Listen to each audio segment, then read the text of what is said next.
جب بندہ مرتا ہے نا سب سے پہلے یہ ناک ختم ہوتی ہے، کیونکہ ہم نے اس کو اپنے تکبر کا بہانہ بنایا ہوا ہے. گردن کا اکڑپن اور ناک، یہ ہم نے دو تکبر کے بہانے بنائے ہوئے ہیں، اور اسی لیے اللہ نے سجدے کا حکم دیا تاکہ تکبر ختم ہو، اور اسی ناک کو تمہاری اس زمین پہ رگڑا تاکہ تمہیں اپنے بے اختیار ہونے کا، اپنے محتاج ہونے کا احساس رہے، اسے کہ اللہ کل شان قدیر ہونے کا اعلان رہے.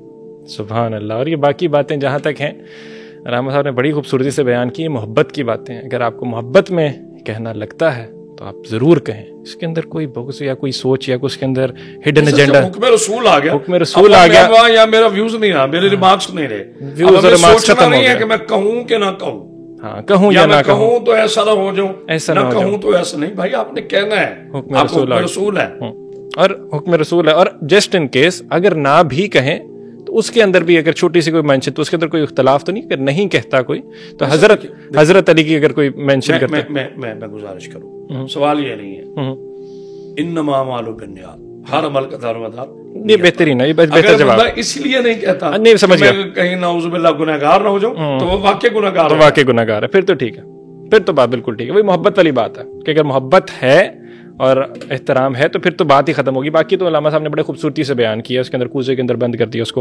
علامہ صاحب شو کا وقت افسوس ہو رہا ہے مجھے کہ شو کا وقت کم کیوں ہے، لیکن کم ہے تھوڑا سا.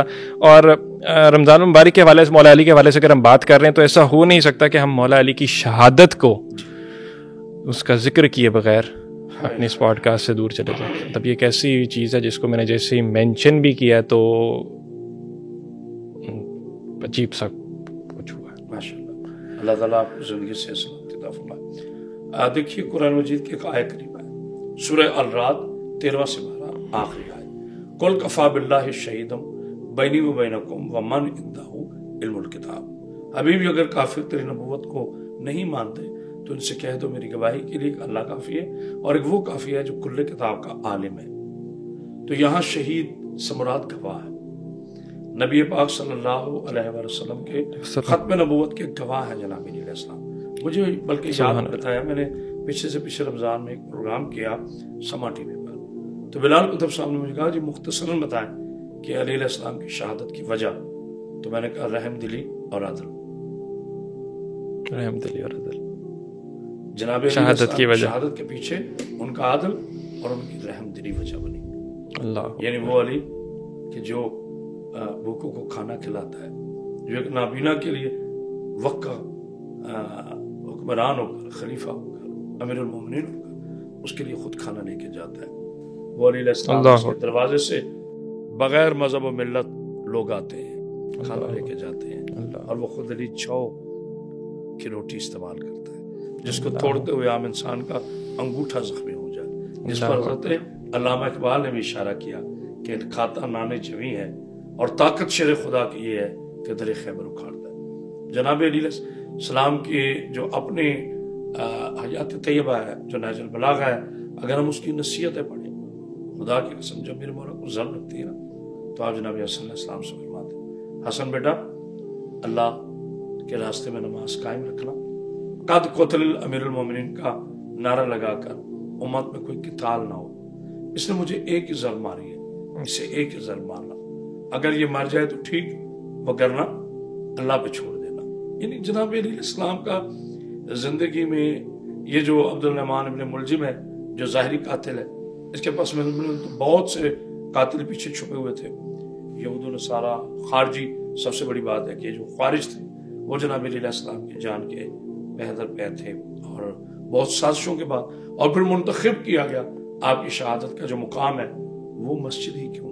یہ بڑی اہم بات ہے، مسجد ہی کیوں؟ کیونکہ انہیں پتا تھا میدان میں علی علیہ السلام کو ضرب نہیں لگا جا سکتا، کیونکہ میدان میں یہ شیر خدا ہے، مسلح پہ یہ عبد خدا ہے. آپ کے پوسٹ کارڈ کا یہ اہم جملہ ہے، میدان میں یہ شیر خدا ہے، مسلح پہ یہ عبد خدا.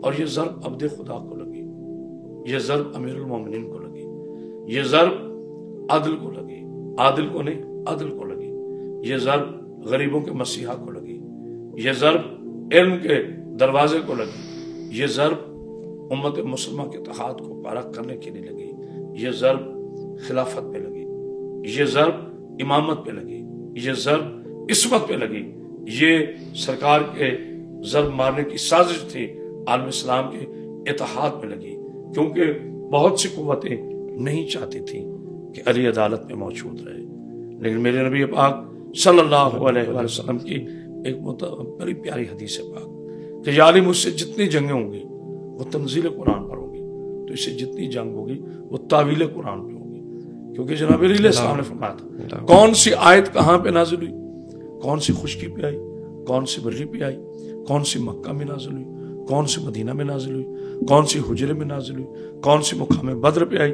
میں علی اس کا گواہ۔ تو سرکار پہ حملہ شاہد نبوت پہ حملہ تھا، رسول اللہ کے گواہ پہ حملہ تھا، مگر دیکھ لے تلواریں کند ہو گئی، تخت لوٹ گئے، تاج پلٹ گئے، قتل کرنے والے اپنے اپنی قبروں کے جہنم میں چلے گئے، لیکن علی کی ولایت آج بھی باقی ہے، علی کی عدالت آج بھی باقی ہے، میرے مولا علی کی شجاعت آج بھی باقی ہے، اس میں بادشاہ کی فضیلت آج بھی باقی ہے، کیونکہ قرآن فرماتا ہے حل جزاء الاحسان الا الاحسان، احسان کا بدلہ احسان۔ آل محمد نے اللہ کے ذکر کو بلند کیا، اب اللہ آل محمد کے ذکر کو بلند کرے گا۔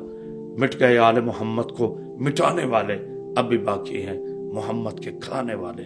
اگر یہ خانوادہ طاقت سے مٹتا تو کربلا کے بعد نعوذ باللہ نقل کفر نباشد، یہ ہدایت کے چشمے جاری نہ رہتے، یہ ولایت کے سرنامے جاری نہ رہتے، بے شک یہ ختم نبوت کا پیغام جاری نہ رہتا۔ سبحان اللہ۔ ظلم ہار گیا، علم جیت گیا، جبر ہار گیا، صبر جیت گیا، نہریں ہار گئیں، پیاسے جیت گئے، خنجر کند ہو گئے، کٹی گردن جیت گئی، تلوار ختم ہو گئی، کردار جیت گیا۔ اس کردار کی فتح کا نام علی ابن ابی طالب۔ سبحان اللہ، سبحان اللہ، اس کردار کی فتح کا نام